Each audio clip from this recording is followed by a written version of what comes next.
In today's episode of Pan Up, we go through the Pennsylvania Railroad development from 1925 to 1938, investigating to how the Pennsylvania Railroad came up with the two workhorses of the electric fleet, the GG1 and the P5s, and how they became the rock stars of the Pennsylvania electric fleet.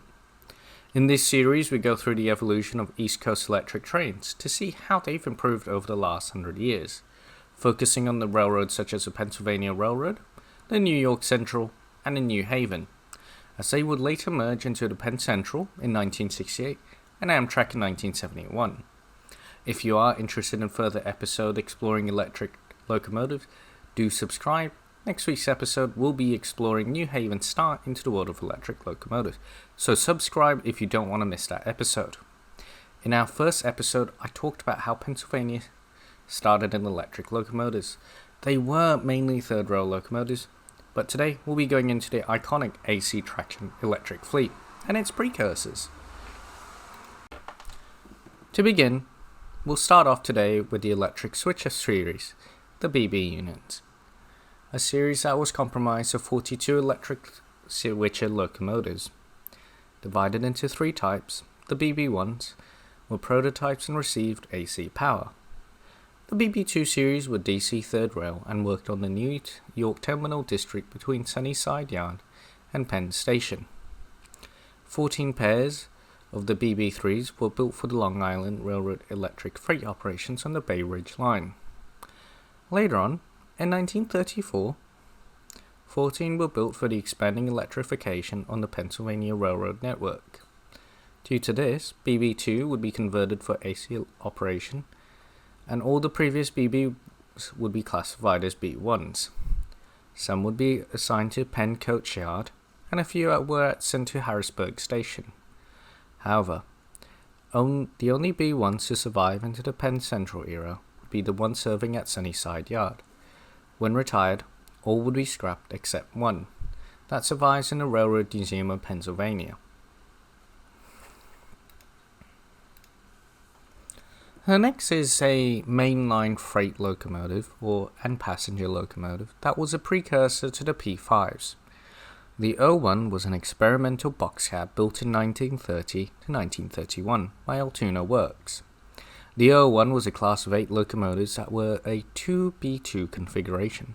Just for explanation, that means that it had two pony trucks on the front and the back with two driving wheels. Due to the lightness and lack of driving wheels, they would struggle on anything but the lightest passenger trains. So a solution to this problem would be that they would work in pairs, but overall its performance was a disappointment. Like the earlier L5s that I mentioned in my first video, all the 01s would be test beds with different equipment, such as the 01 receiving 500 horsepower motors, the 01A and C variants receiving 625 horsepower motors. They would all be different. Out of the 8, 3 would have GE equipment, 3 would have Westinghouse, and the last 2 would have Brown Boveri. The 01B variant would feature a Bucalliv drive, a special type of transmission system that would reduce the overall spun weight. However, due to the design of this transmission, it would cause issues at high speed, causing instability issues over 85 miles per hour. Another unique thing about the 01 is it would feature double traction motors per axle, a feature that would be replicated on later locomotives. Used in pairs over short distances for the passenger trains between Newark, New Jersey, and New York City's Pennsylvania Station. During the Second World War, they would be used on the Susquehanna between Harrisburg and New York City. As more modern traction would arrive on the scene, they would be working on transfer duties at Penn Station and Sunnyside Yard, hauling empty passenger trains. However, they were taken off the register and scrapped by the mid-1960s. The P5 was developed as an improvement over the 01s, adding an extra pair of drive wheels to improve on the tractive effort. Where the 01 would be seen as an equivalent to the E6 Atlantics, the new P5s were built to match or exceed the performance of Pennsylvania Railroad's iconic Pacific Type K4 locomotives. As an iconic two-seat to configuration over a length of 62 feet and weighing 392,000 pounds, the P5 would feature minor changes before production would start. A change would be larger traction motor blowers, and just for clarity, traction motor blowers are basically large fans to prevent motors from overheating. Production would start in 1931 and end in 1935. Production would be split between General Electric and Westinghouse. The P5 fleet would be numbered 92, including the 2 prototypes. The production models would be named P5s. The final 28 P5s would look actually quite different despite being identical under the hood. In early 1934, an accident occurred where a P5A hit a truck carrying apples. This incident caused the crew to pass away in the incident. A new body would be needed to protect the crew from grade crossing accidents. Under the guidance of industrial designer Donald R. Donner, it was to use a body design from the GG1, using a riveted body instead of welded. Despite the misconception that the body style from the GG1 would come from the modified P5As, it is the other way around. In a letter from Pennsylvania Railroad electric engineer to Chief Motive Power Fred W.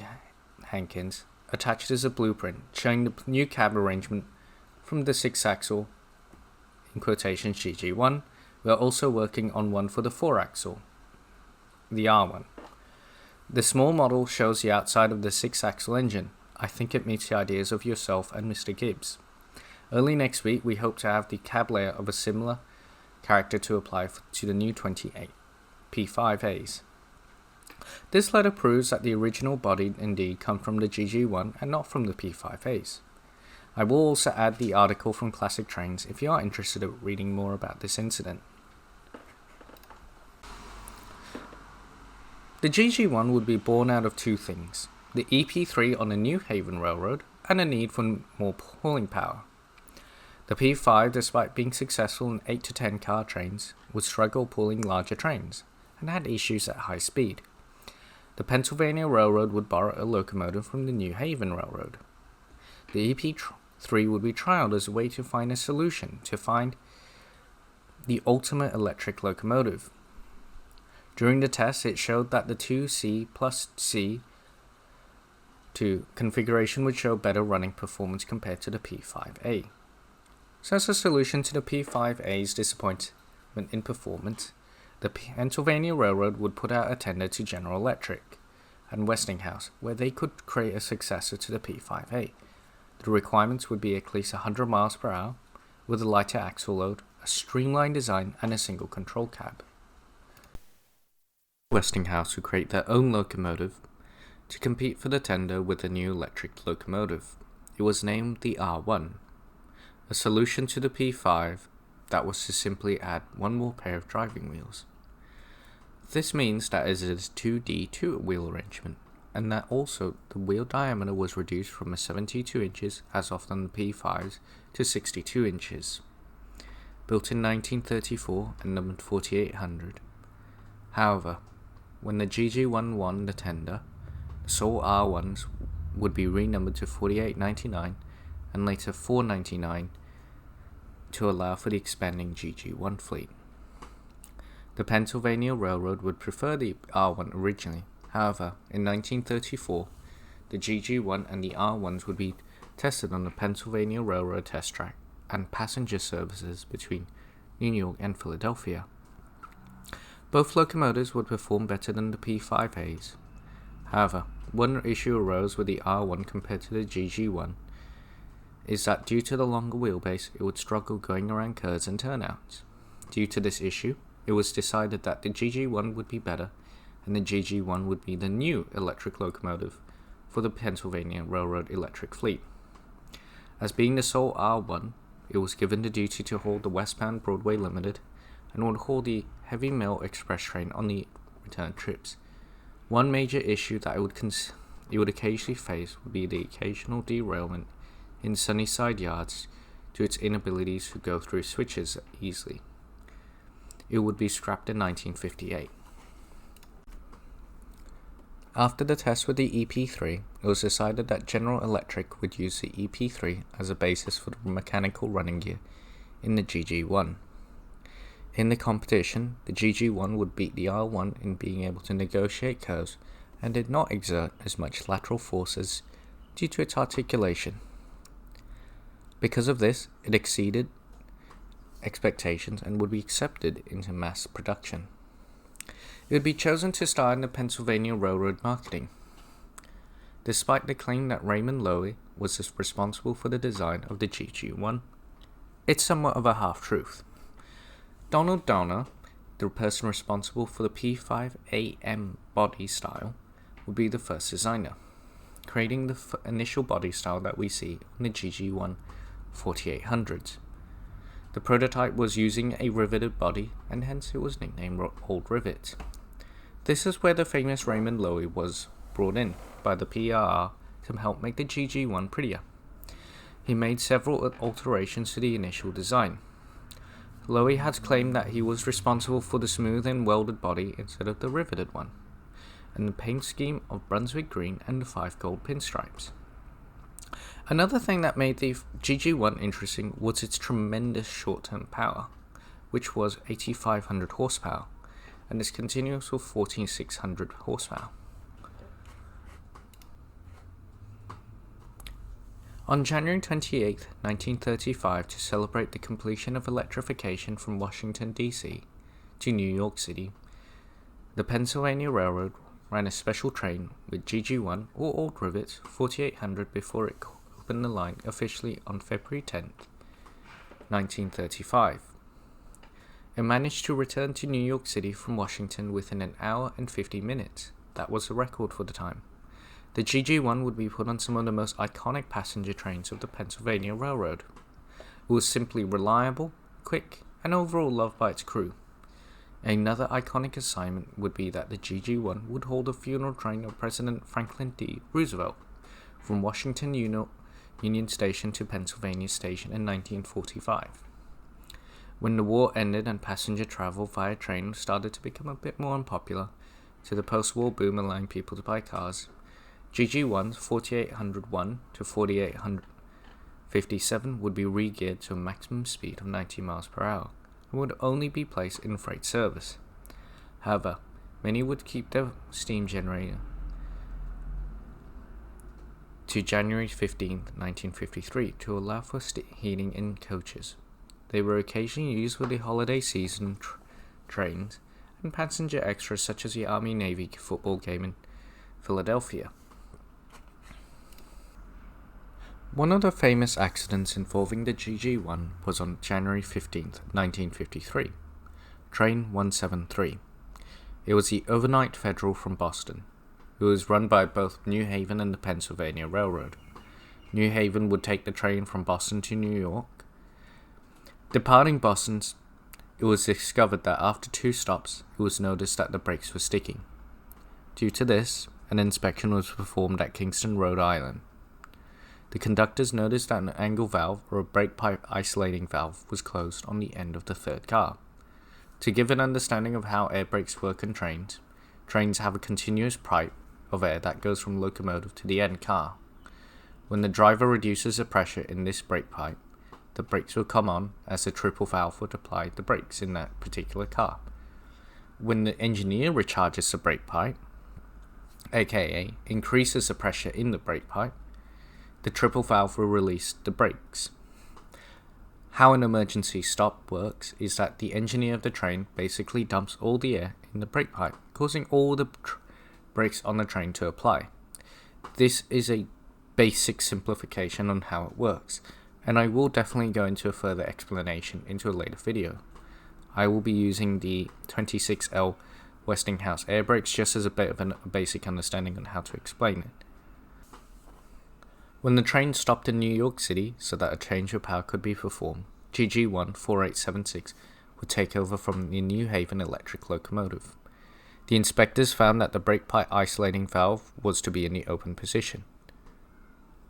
In a later report that the handle was not in a correct position, as a design flaw on the New Haven coaches used on this train meant that the isolating valve could come in contact with the coupler, causing it to close. In the train yard, tower operator John Feeney in K-Tower would set the switches to put the feather on track 16. When the train raced past him, he would call the station master office to warn, screaming "Runaway on track 16." Clerk Ray Klopp would notice the train coming towards him and would shout, "Run for your lives!" All the clerks would run out of the office as fast as they could. However, on the train itself, conductor Thomas J. Murphy ran through the train that tried warning the passengers to get down. When the train hit the bumper at the station, it was still travelling at 35 miles per hour. It would power through, destroying the bumper, the station office, and demolishing a newsstand. As the floor of the station was never designed to hold the weight of a locomotive, the rear of the locomotive would fall through the floor into the baggage and mail rooms, while the front would be poking the doors of a crowded waiting room. The carriages would come to a rest across the station. Somehow, despite all this catastrophe, there were no fatalities, and only 43 people were injured. 6 only required to be hospitalized. The engineer and firemen would only receive scrapes and would climb out the wreck themselves. NBC News would be on the scene and broadcast live from the station just over an hour after the incident occurred. This was one of the quickest response times by any news station at the time. 4876 would be removed in pieces and practically be rebuilt with a new frame when it returned back to Altoona workshops. It would practically be a brand new GG1 when it came out the workshops, and would serve until 1983. Today you can see the infamous GG1 at the Baltimore and Ohio Railroad Museum. The Pennsylvania Railroad, the New York Central, and New Haven would struggle post-war and merge in 1968, forming the infamous Penn Central. Penn Central was in a nutshell a last-ditch effort to save the three giants, and that would be their undoing. In this era, Tuscan and New Haven, pretty much all special colours would be painted over into Penn Central black. Penn Central, despite the good intentions, would beg the government for a bailout and deregulation. It met huge opposition in the Senate and the Department of Transportation. Despite all the good intentions at this point, by June 21st, 1970, it would declare bankruptcy. This was a massive problem. Penn Central was the sixth largest company in America. This isn't just a one-off problem though. Milwaukee Road would also be bankrupt by 1972, and the Rock Island would also be stumbling towards bankruptcy. Something had to be done. Passenger services would be slowly taken over by Amtrak in 1971, and the USRA would be formed again to help fix the nightmare that was taking place. If Penn Central failed, there would be no big railway company to operate in the Northeast. It was easy to see that Penn Central could not be fixed. It was losing $1 million a day. With the passenger services being taken over by Amtrak, a new railroad had to be formed in order to take over the rail freight. This company, and is my favorite, will be known as Conrail. In the beginnings, Amtrak would purchase 30 GG1s for $50,000 each, and lease 21 for their passenger services. Conrail, despite the good intentions, would also be electric locomotive free by the 1980s, despite the high track access charges on the Northeast Corridor. However, they would still use the GG1s and other Penn Central electrics until the very end. As Amtrak slowly grew, it wanted to replace the GG1s with more modern electric locomotives such as the General Electric E60s. When the E60s were deemed problematic and could not achieve its service speed, the GG1s would stay in service just a bit longer.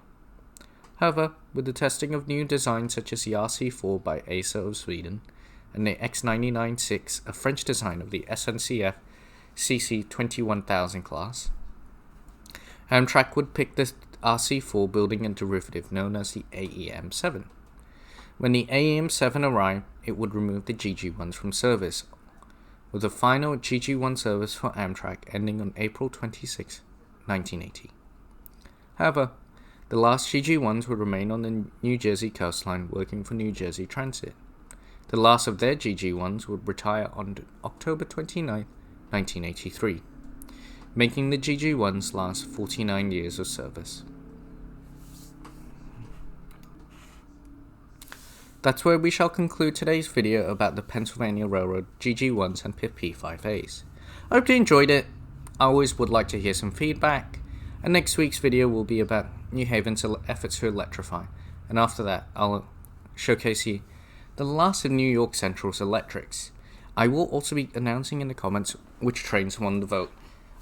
If you don't know, I sort of been wanting to maybe do a little bit more passenger trains, running through the specifics of the history and the contest. So if you're a modeler, you sort of know on the Walters websites which one you want to buy, or if you want to, model them yourselves. At the moment, I'm noticing that the Hiawatha is winning, which is very cool at the moment, because recently I've just bought a Hiawatha. I've been slowly buying up to the Milwaukee Road one, so that's pretty exciting there. I also just want to say thank you for the incredible support. I've never expected to grow this quick. So thank you to my dear viewer for supporting me on this journey. And I also want to thank my partner just for helping me out and just being there. She tolerates way too much of my train stuff, to be honest. And thank you, and have a good night. I really hope you enjoyed this video, so do leave a comment, and some feedback would be lovely.